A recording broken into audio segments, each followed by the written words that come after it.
Hypergamy has become a popular word throughout social media lately. In simplest terms, it refers to the innate and sometimes subconscious desire for humans to marry up or to find the best possible partner he or she can. Men usually look for a woman who is physically attractive.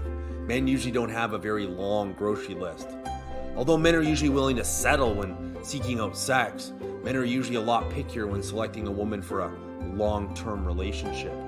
They want to know that the woman they are with is the best that they can get. For women, a man's physical appearance is important, but not as important.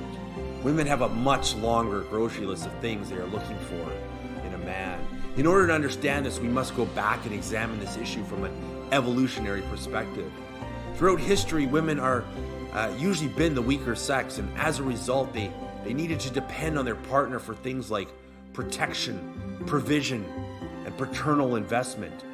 Women were especially vulnerable during pregnancy and while caring for an infant or a small child. A woman needed her partner to protect her, not just from wild animals or harsh conditions, but from other men. And this is why a woman doesn't just want a man who is physically attractive. She wants a man who is tall and strong and assertive, aggressive, and physically capable of protecting her. In adolescence, teenage girls often find these qualities in the bad boys, guys who appear tough and confident, of high social status, and who are not afraid or intimidated by the adults in power. These bad boys are usually perceived as the alpha males. As women enter their 20s, the question of provision becomes more important. Will this man be able to provide for me? Although nowadays this is becoming less relevant, as many women now earn as much money as men. But millions of years of evolution has still given them an innate desire to be with a successful or potentially successful man. This is why even today most women are not willing to date or marry a man that is unemployed or only working a minimum wage job. Most women want a man who makes at least as much or more than she does. Many women are drawn to financially successful men who can provide them a comfortable lifestyle. Finally, we get to paternal provision. Will this man give me a strong, healthy children? And will he be able to protect and provide for these children to ensure their survival and success? This is the reason most women in their mid-20s finally ditch the bad boys in preference for a guy who might actually stay around once the baby's born. Some women, however, find out the hard way. These women end up being single moms to 1, 2, 3, sometimes even 4 kids before realizing that the bad boys rarely stick around. After all, they have options. And there are a lot of other young women who are also willing to get with these bad boys. By the time a woman hits her late 20s or early 30s and she's not in a long-term relationship, a sense of urgency often sets in. Her clock is ticking.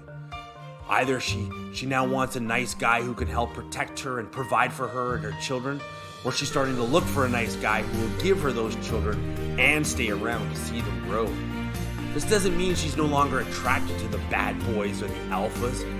It simply means that she's finally realizing that those guys are not willing to change. Those guys are not coming home every night to watch Netflix on the couch, to help with the cooking and cleaning and child rearing, and they certainly aren't willing to give up all the younger women who still want them.